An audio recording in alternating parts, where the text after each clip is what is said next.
This is the Monday, May 30th, 2016 Memorial Day episode of The History Author Show.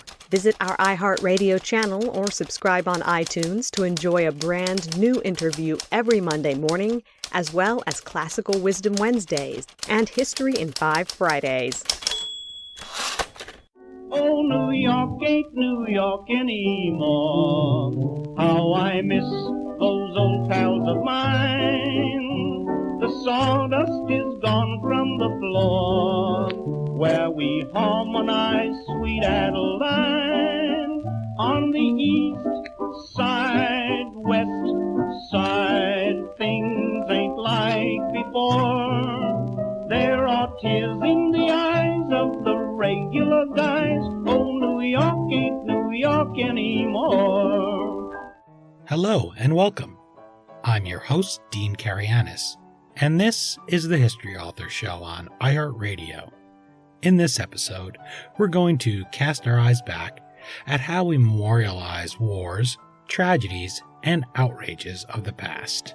This is a delicate but important topic.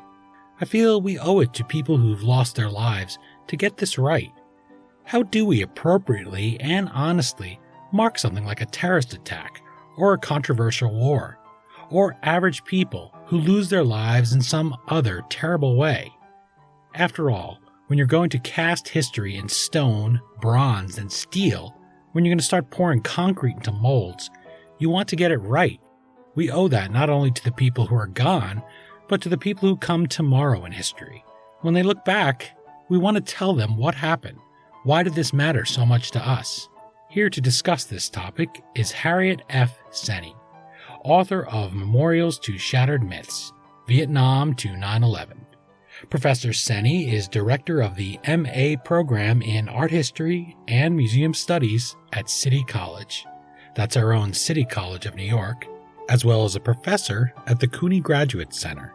She's the author of several books and articles on public art and co-founder of the International Public Art Dialogue Organization, as well as a co-editor of its journal, Public Art Dialogue. You can check them out at publicartdialogue.org and visit our guest's website, harrietfsenie.com. Her last name is spelled Senie. Okay, now that we've chosen our piece of marble and we've thought a little bit about art, let's talk about Memorials to Shattered Myths.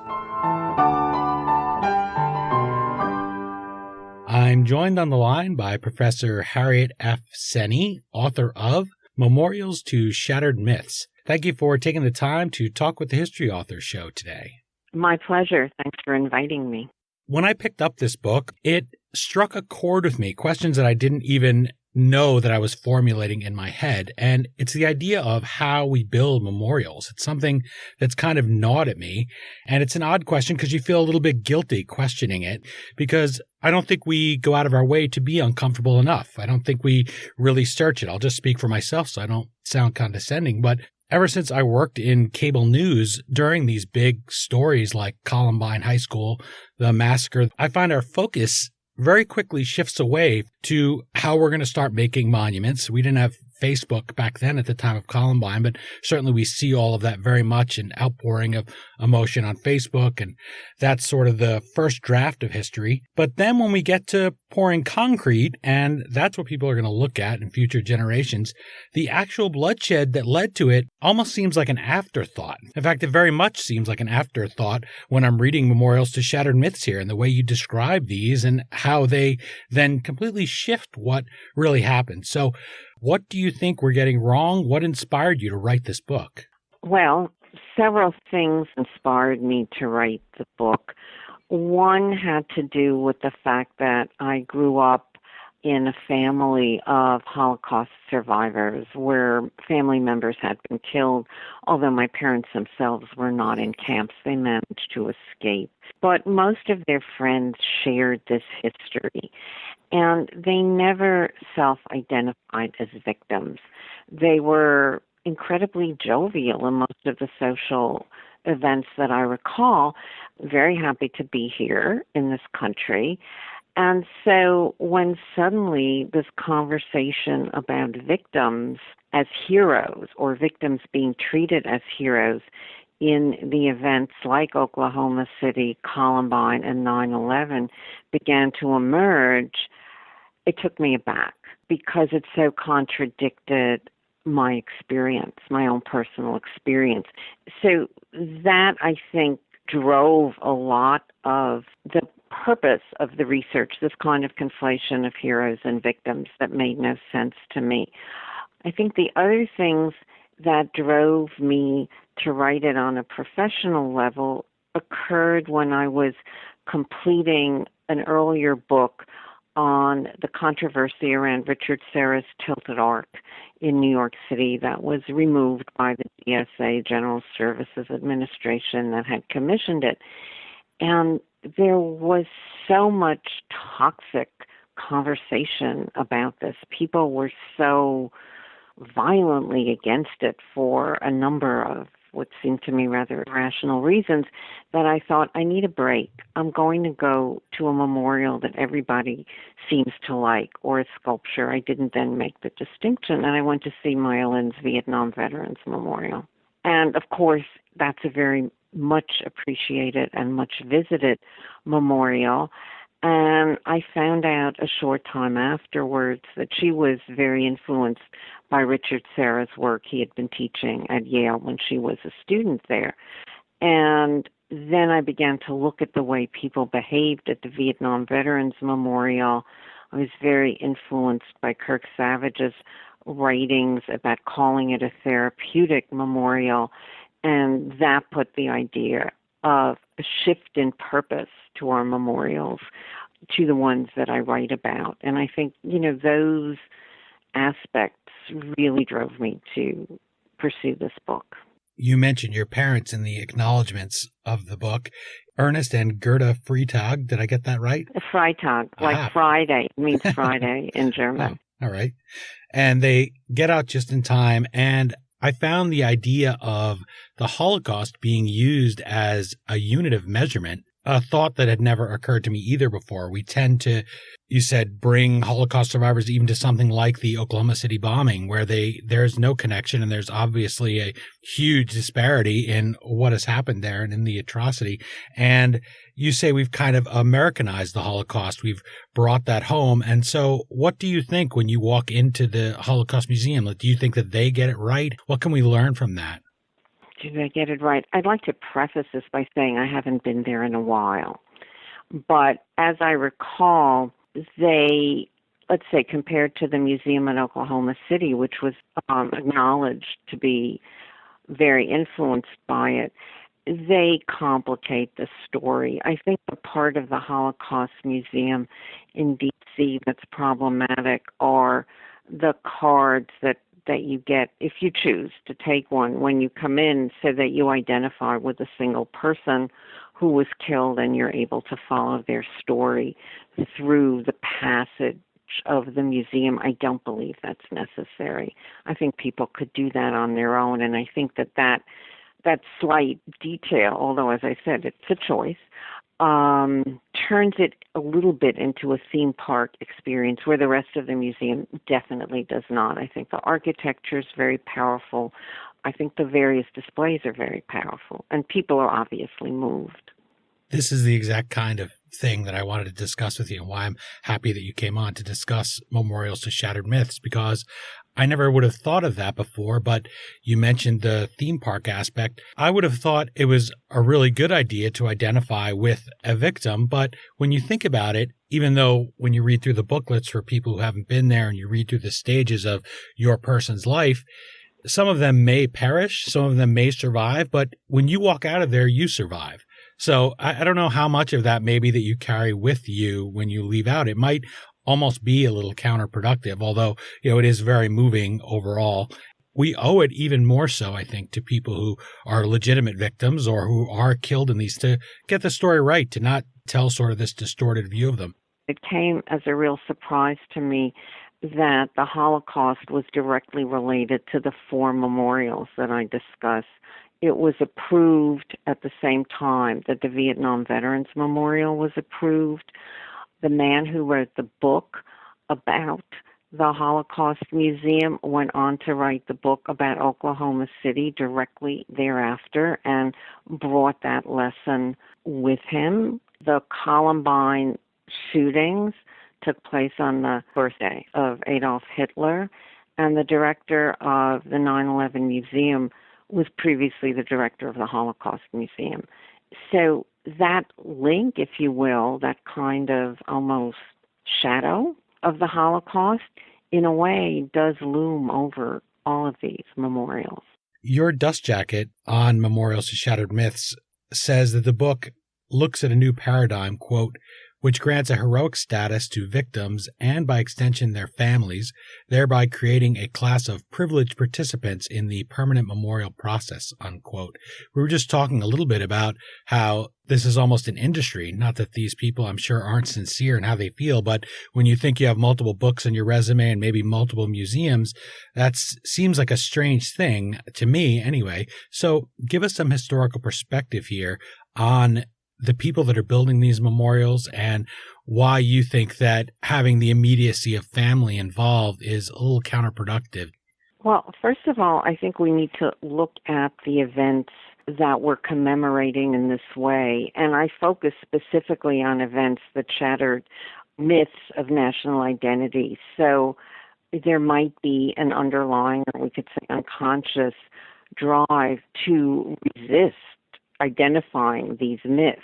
So Vietnam showed that this was a war the country didn't win. Oklahoma City bombing showed that the heartland was not quintessentially safe. Columbine, among other things, showed that high school experience in a comfortably off middle-class plus neighborhood was not an idyllic time. And the bombing of the World Trade Center in 9/11 shattered so many myths, it's hard to enumerate them all. But I suppose primarily that we were not safe at the center of our economic power, if you will. These are a very unique type of memorial. It's not like a war memorial, which Vietnam was, but that was, as we know, such a complicated war, it wasn't even declared. War memorials tend to be more overtly heroic in their expression. And I think that's, in a way, what motivates some. We need heroes. The minute these events take place, and here I'm talking about Oklahoma City, Columbine, and 9/11, we're looking for heroes. Oklahoma City, I imagine everyone is already thinking about the firefighter holding the dead baby.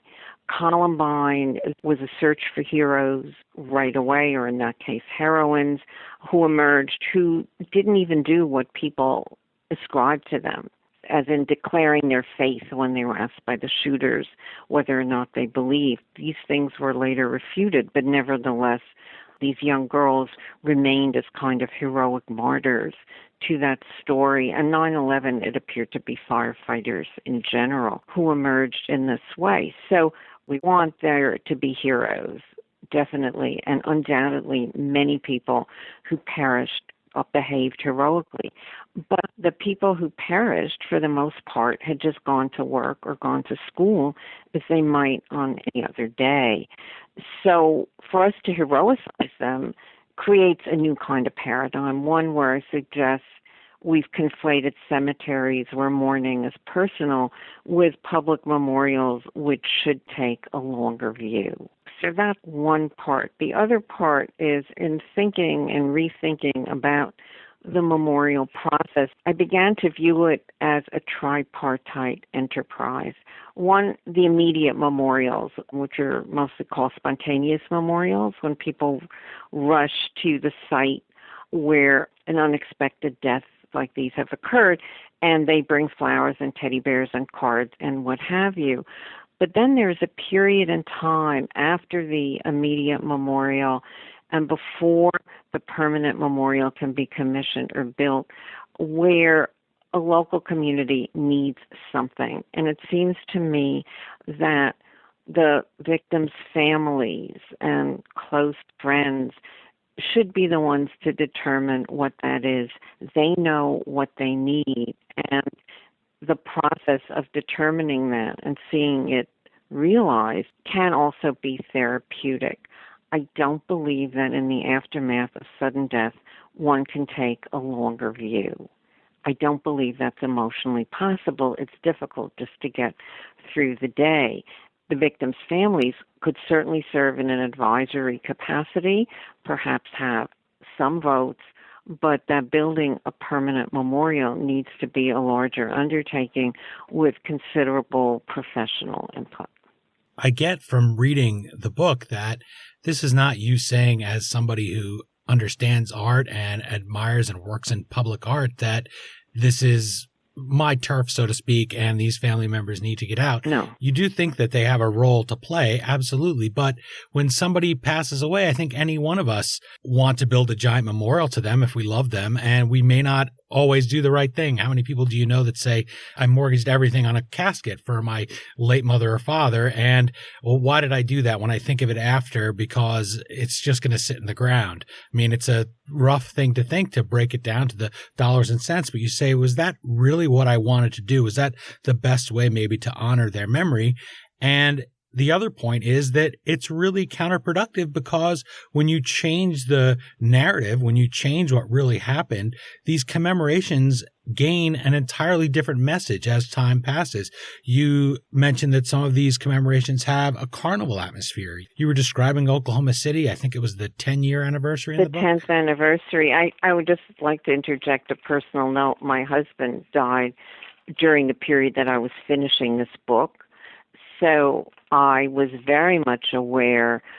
I have served on memorial committees myself, so I know a little bit of the process.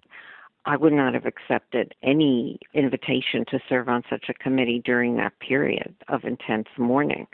And that's not even dealing with the family members who had to deal with sudden, unexpected death. That's also a much more intense and disorienting experience, although all death is that when somebody dies who's ill. Well, my condolences on your husband. I'm sorry. Thank you. Thank you. He's acknowledged in the book. He was a big part of all my books, in fact. But I just wanted to say that also that observation came from a personal experience as well. So I decided to visit Oklahoma City and Columbine on the 10th anniversaries because I wanted to see how the memories of these tragedies had been memorialized and or institutionalized. And visiting Oklahoma City, there was such a range of celebrations, culminating, or one part of it being a race, a marathon, that it forced me to stop and think about what's really going on here. The narrative in the Oklahoma City National Museum ends on a note of triumph. And so the narrative becomes the way we, or local communities, and Oklahoma City, because it was a federal building, has national money and national implications, how we triumph over these dreadful events. But that is not the story. The story should be, why did these events happen? What can we learn from them? They didn't happen in a vacuum, and we can't get a sense of that by never mentioning or rarely mentioning the perpetrators and not considering the circumstances that caused these very tragic deaths. We lose the words that relate to what happened. When I hear people describe 9/11 as a tragedy, it was really an atrocity. It was really a horrible thing, Exactly. But to just generally play it down. And when you watch the anniversaries, you say, if I landed here from Mars, I would have no idea what happened. They just talk about the towers fell down. They talk about when they came down. They use a lot of these euphemisms. I had relatives come in for my wedding, which was not long after 9/11. That was 12 years ago. So just a few years after when I got married. And they talked about taking in ground zero. And I said, this is not, it's not, but it's just because we use these euphemisms to sort of block it, and for me, I watched the Twin Towers burn out my kitchen window in Hoboken. I could see the tops of them out the window. And even at the time, I I wanted to close the window because you could smell the smoke, and there were business cards blowing in, and it was terrible. And I said, I'm not going to close it because I just wanted to not shut it out. I'm not saying I'm a great person, but then in years later, when you look at it, you say, maybe it's a little bit of wisdom to look at it and get a little bit of distance so that we don't immediately jump right over sort of to the denial phase and then just live there in that phase. So how can we avoid letting euphemisms like that, letting the fact when we have these survivor families there divert us from the real topic at hand? What would your advice be for when we sort of shift away from the family-inspired memorials, the ghost bikes, or people leaving flowers, to a more permanent piece of public art that will endure and do its job? Well, I think before we enter even into the specific commissioning, that there need to be rather widespread public conversations about what did this mean and why did it happen, so that we can start from a premise of a kind of broader socio-political understanding. Now, in a way, that's easier to do in a smaller community, although people may not be willing to do that. I do think it needs to be a necessary part of the memorial process. I mean, everybody seemed to need after 9/11 to do something. I began to teach classes in memorials after 9/11. And I know that some of the conversations that we had in those classes were very, very useful and also brought a kind of, if you will, international perspective.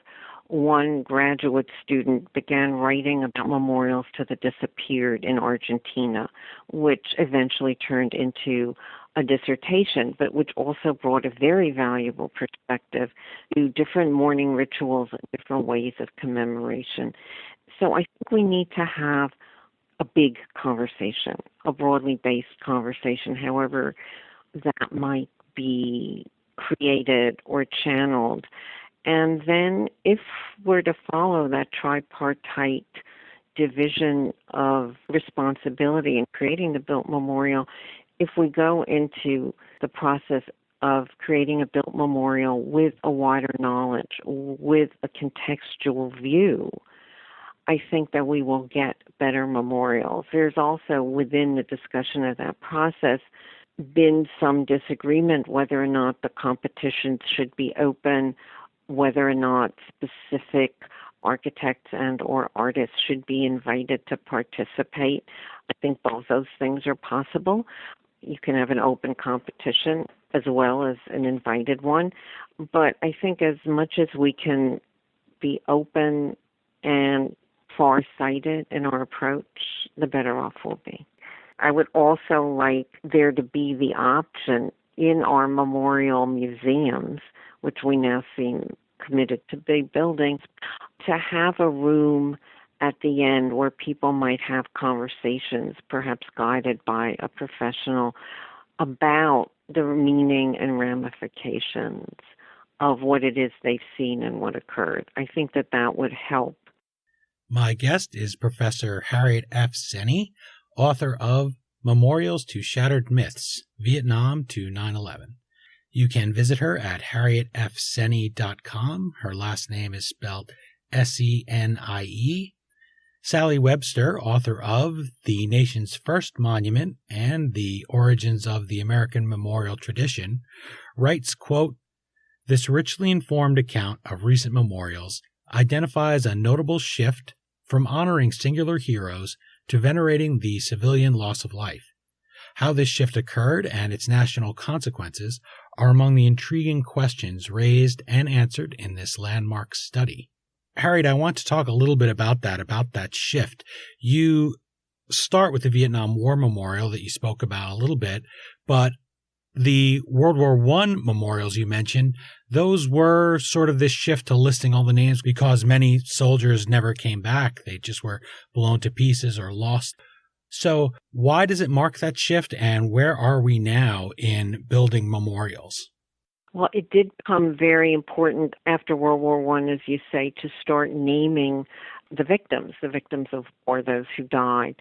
And Maya Lin herself was influenced by a World War One memorial to the Battle of the Somme by Edward Lutyens, which listed those who died according to the military group that they fought in, and which has a cemetery. The same memorial has a cemetery of white crosses out back. And this was something that she studied in the funerary architecture class that she was taking at Yale at the time that she submitted her design proposal. So I think now we cannot build a memorial without noting those who perished to the extent that we have them. And I think that's a good thing.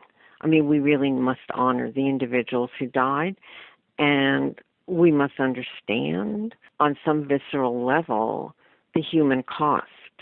You write of our presidents and their reactions since this shift has taken place. People commonly call the presidents the comforter in chief, that kind of thing, and they compare and contrast how they do it.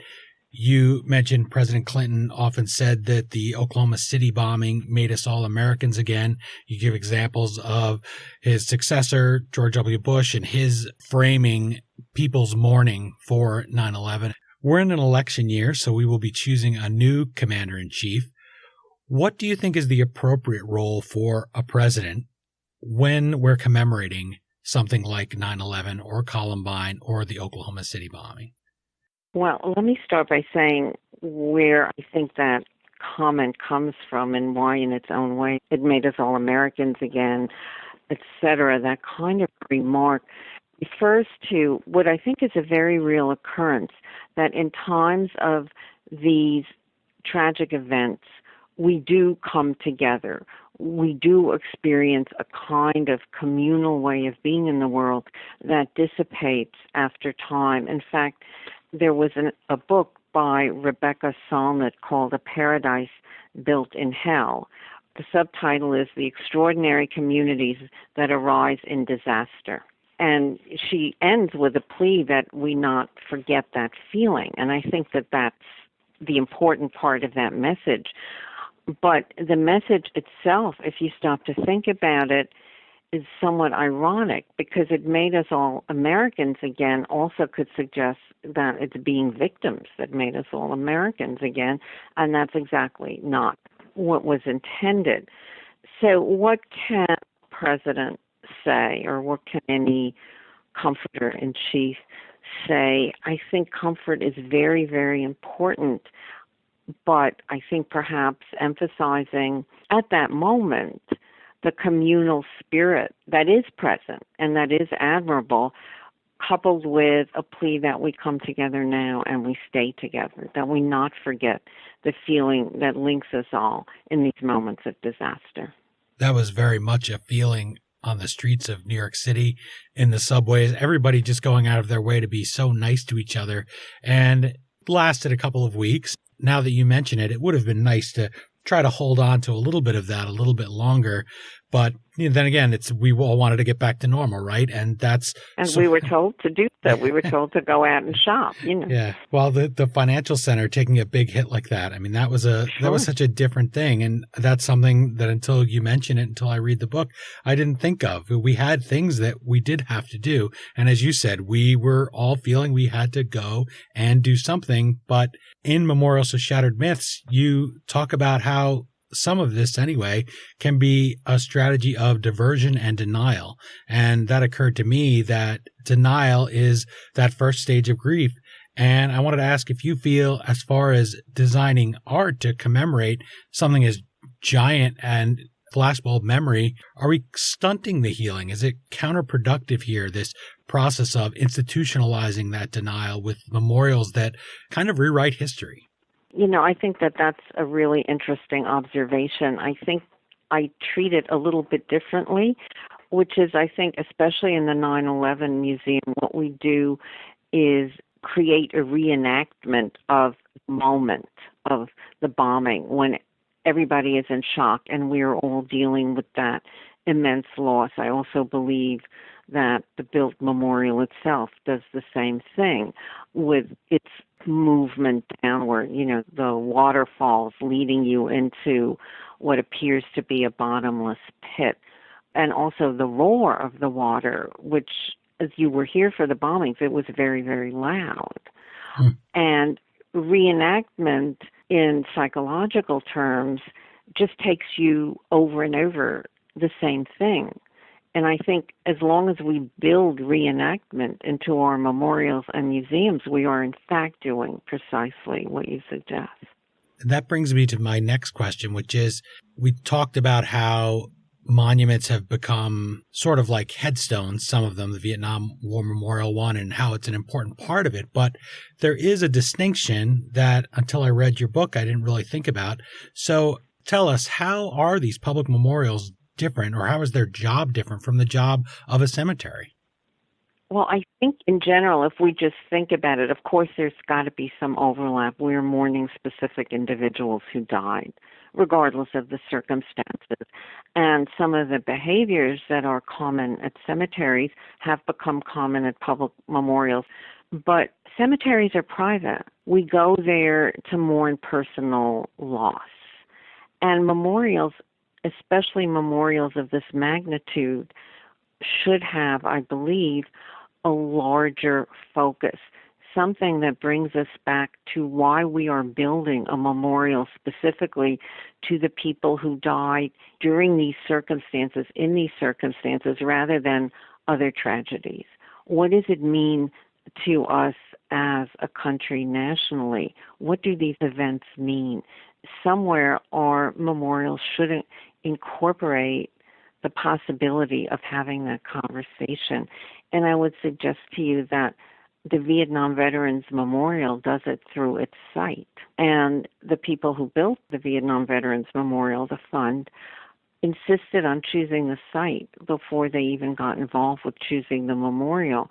So there it is on the National Mall between the Washington Monument and the Lincoln Memorial, making it a part, insisting that this is a part of our national history, when this was a war, as I'm sure you recall, many just wanted to forget.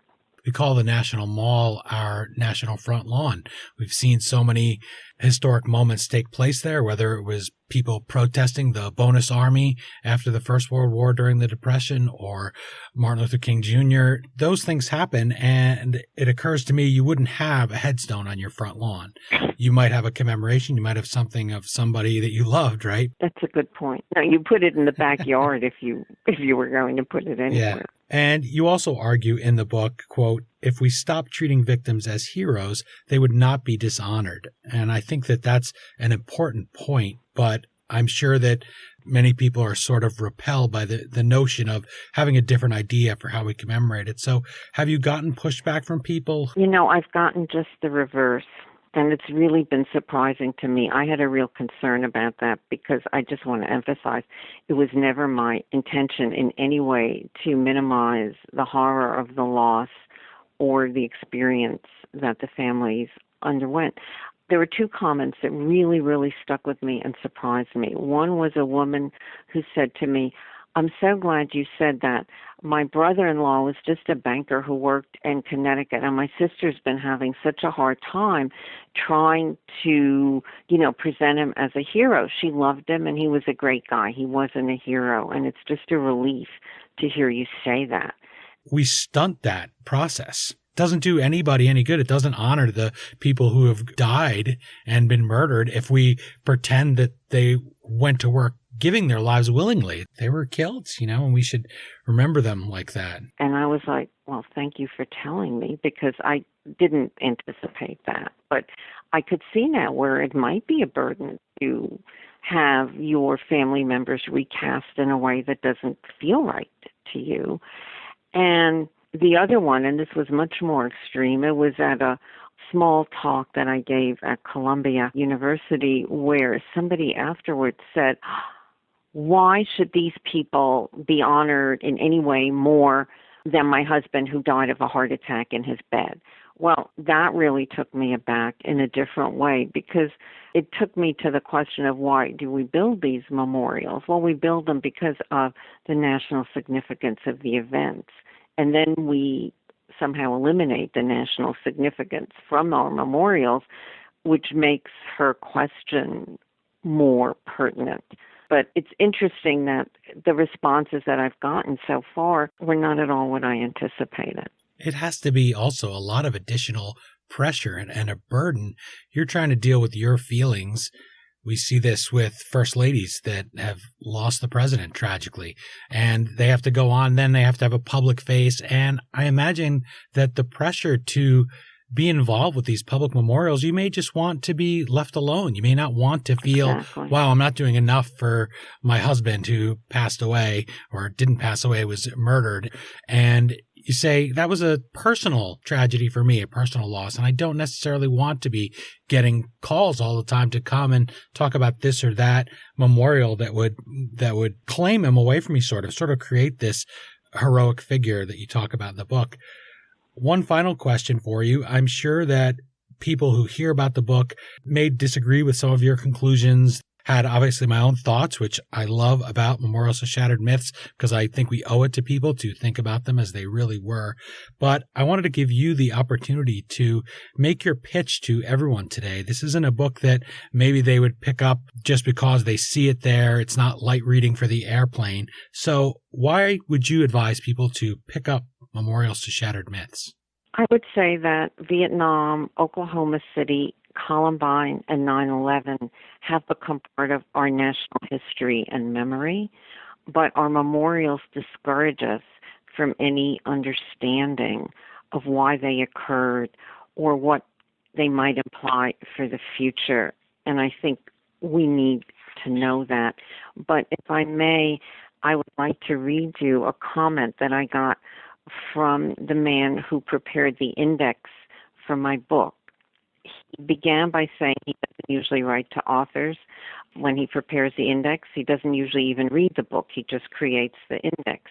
But he says, I wanted to tell you, I learned a great deal about American history and American public art from our past 4 decades, about who decide to commemorate our tragedies and what these monuments say about what we want to hear and not hear about who we are as Americans. I don't think I could say it any better than that. Well, a perfect place to wrap it up.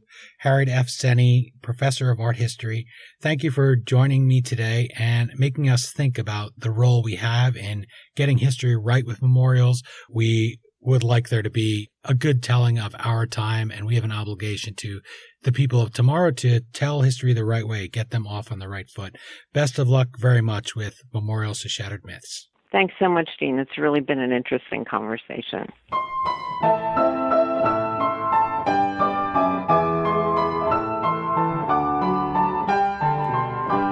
Again, the book is Memorials to Shattered Myths, Vietnam to 9/11. As always, you can find the Amazon link to purchase your copy at historyauthor.com.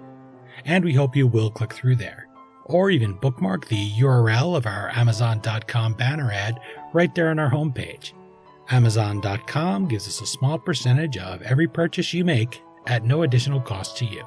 Once again, thank you to Professor Harriet F. Senie for joining us and for helping us think in a new way about how we memorialize the people we lose through public art. Please remember to visit her website, harrietfsenie.com. That last name again is Senie. I hope you'll join us next time for another trip into the past here on iHeartRadio or wherever you're listening. And remember, if you do subscribe to us on iTunes, please take a minute to leave a review. I hope you'll touch base with us on Twitter at HistoryDean or at facebook.com/historyauthor. Stop back here again for Classical Wisdom Wednesday, History in 5 Friday, or next Monday's all-new interview. Until then, thanks so much for listening, and happy reading. We still call it Broadway, but what's in a name? Take it from Georgie, it isn't the same. On the east side, west side, things ain't like before. There are tears in the eyes of the regular guys. Oh, New York ain't New York anymore.